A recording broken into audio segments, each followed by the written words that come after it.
5 years ago, DJ Khaled was untouchable. It's the biggest album in the game, my brother. The biggest album in the game. 8 albums in. Who has done it better than me? Nobody. Platinum Records, #1 singles, the loudest voice in hip-hop.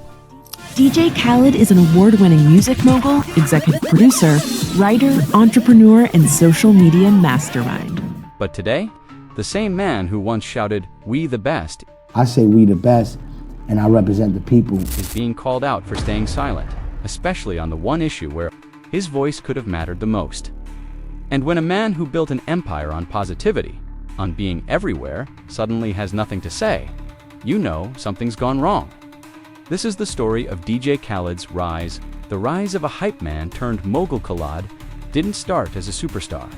He was a DJ, grinding through radio stations and working his way up with Terror Squad and Fat Joe in the early 2000s. But what made him different was never just the music. It was the personality. When Khaled spoke, people listened. He didn't just promote songs, he promoted himself as a brand.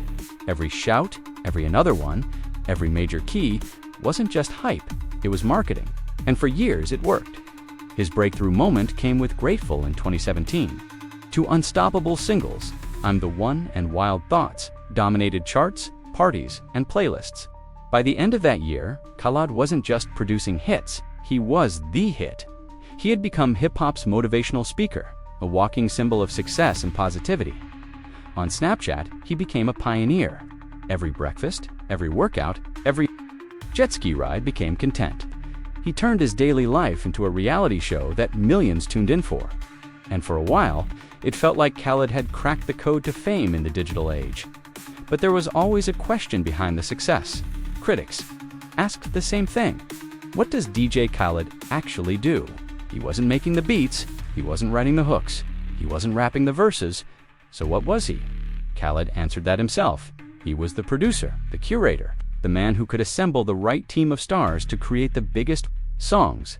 In his words, I put together amazing records. I make sure they give me their best. A Khaled record is always the best. For years, fans accepted that because the hits kept coming. But the thing about positioning yourself as the one who always wins is that the moment you lose, people start asking if you ever deserved the crown in the first place. The Tyler moment, when The Mask slipped in 2019, Khaled dropped Father of Asad. By his standards, this was supposed to be another victory lap. The features were stacked: Jay-Z, Beyoncé, Cardi B, Travis Scott, Post Malone. It was an all-star lineup designed to dominate. But then came Tyler, the creator, with Igor. It was weird, experimental, deeply personal, and it crushed expectations. When the dust settled, Tyler took the #1 spot. For Khaled, who had built his entire identity on winning, this was a crack in the armor. And instead of handling it gracefully, he exposed the side of himself fans had never seen. I make albums so people can play it, and you actually hear it. You know, driving your car, you hear another car playing it. You know, go to the barbershop, you hear them playing it. You know, turn the radio on, and you hear them playing it. You know, it's playing everywhere. It's called great music. It's called albums that you actually hear the songs. Not no mysterious shit that you never hear. He ranted on Instagram. I make albums so people can play them. You hear them in the car, the barbershop, the radio. Albums you actually hear, not no mysterious SHT you never hear. Overnight, Khaled wasn't the lovable hype man anymore. He was entitled jealous, a sore loser who couldn't stomach the idea of being second. Tyler didn't even need to respond seriously. He laughed it off, saying, I was moonwalking in a wig and this man was losing his mind. The ego couldn't handle it. And in that laugh, Khaled's image cracked. Fans began to question, was Khaled's success ever about vision, or was it just access? From We the Best 2, is he even needed? The irony is brutal. For years, Khaled's greatest strength was his positivity. He made people believe in the idea of another one. But now, the same voice of motivation was being mocked as delusion. Every major key started to sound hollow. Every We the Best felt like overcompensation. By 2020, the internet wasn't quoting him out of admiration, it was parody. And when your brand is bigger than your music, perception is everything. The Tyler feud wasn't just a lost chart.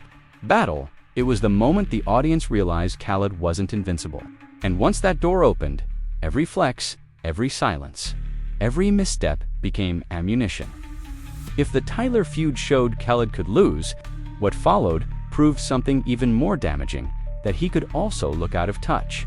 Because while his career survived the chart battle, the years that came after revealed a different kind of weakness, one that no platinum plaque could cover up.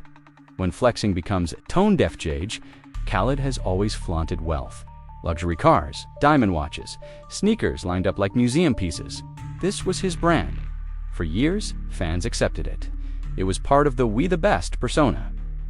The silence that spoke louder than words but nothing tested. Khaled's image more than Gaza. Because here's the truth, DJ Khaled is Palestinian. His family's roots are there. And when the world turned its eyes toward Gaza, when images of devastation dominated headlines, many expected Khaled to use his massive platform to speak out. He didn't. Instead, his Instagram showed luxury meals, studio sessions, and motivational quotes. Business as usual. For fans, that silence was deafening. While other celebrities risked backlash, shadow bans, and career hits to speak out, Khaled said nothing. And here's where your perspective comes in. Silence from a man with no real political ties is one thing, but silence from the most famous Palestinian in pop culture. That's not neutrality. That feels like betrayal. It wasn't just fans who noticed. Comedians like Dave Chappelle joked about it. Activists called him out. Even his own cousin spoke publicly, saying, "There's no excuse. We're from the same village, and my dedication is everything with Palestine." He's silent. The man who built a career on being loud, louder than anyone in the room, was quiet when it mattered most. This was more than politics. It was about authenticity. Fans had already started to question what Khaled actually contributed to the music. Now they were questioning what he contributed to the culture at all. Comedian D.L. Hughley summed it up with, "A brutal metaphor. We're used to Palestinians being carried. But they're not alive, they're dead. They don't have shoes. They don't even have feet. And meanwhile, Khaled's being carried so his Jordans don't get dirty." That kind of imagery sticks. It doesn't just mock Khaled, it him, not as a symbol of positivity, but as a symbol of detachment. A man who could find words to celebrate sneakers, but not to stand up for his people. And here's the key point, silence costs. Maybe not in money, at least not right away, but in credibility, in respect, in the connection that makes fans care about more than just the music. Khaled still has the platform, the deals, the reach. But now, whenever he posts, the comments aren't about his music, they're about what he didn't say. And for a brand built on attention, that's poison. The man who once shouted another one at every hit is now haunted by another kind of refrain. Where were you? But Khaled's silence on Palestine isn't the only storm he's facing, because while fans were calling him out online, another threat was brewing inside the industry itself. And this one wasn't about politics. It was about the very thing his career was built on. Access to the biggest names in music.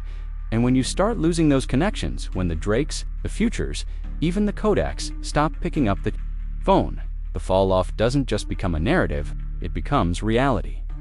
If Khaled's silence on Palestine showed the limits of his persona outside music, what came next revealed the limits of his persona inside it. Because while public image matters, Khaled's entire career was built on one thing: access.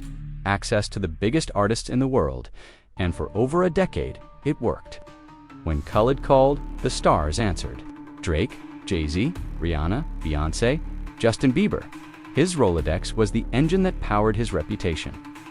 If you couldn't define what Khaled did musically, you could at least point to who he worked with. But in recent years, even that foundation has started to crack. Khaled and Drake once seemed inseparable. From I'm on One to For Free, their collaborations were central to Khaled's catalog. He even admitted, when Drake first came in the game, "I knew he was going to be the biggest. I reached out. I wanted him on my record. He's supported me ever since." So when Khaled began hyping his latest project, he leaned heavily on Drake, teasing not one, but 2 Drake tracks, building entire promo campaigns around the idea, even centering his album trailer around a heist theme where the treasure was literally Drake songs.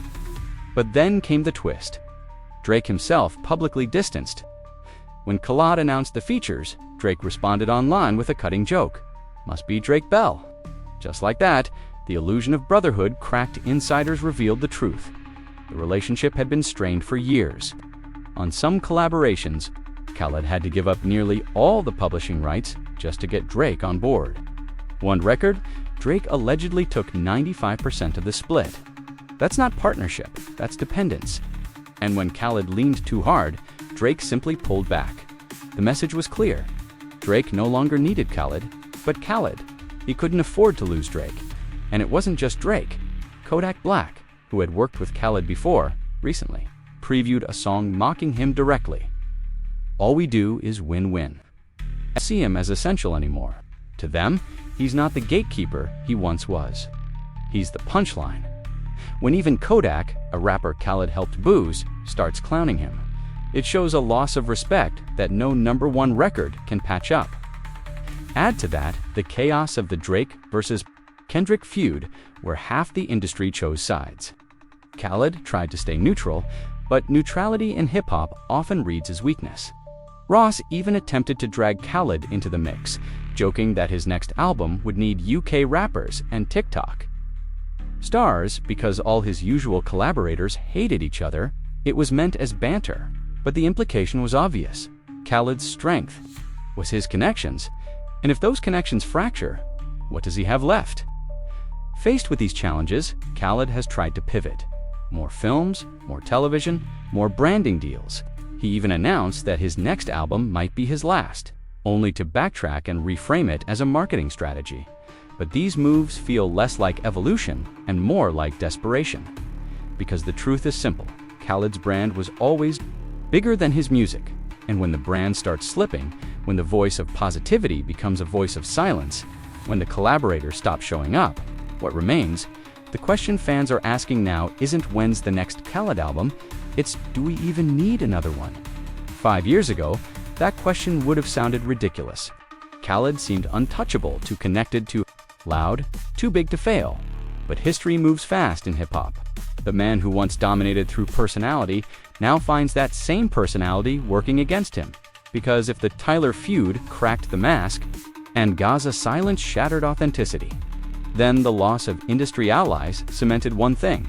DJ Khaled is no longer invincible. He's replaceable. And that's the irony. The man who built his empire on shouting "We the best" is now confronted with the harshest reality of all. What if he isn't? So where does this leave him? Khaled still has money, fame, and a catalog full of hits. But culture isn't about what you did, it's about what you're doing. And right now, Khaled is caught between the past and the present, struggling. To define his future, he could pivot. He could finally take a stand. He could reinvent himself beyond being the curator of stars. But if he doesn't, then his legacy won't be remembered as the man who shouted another one, but as the man who ran out of them.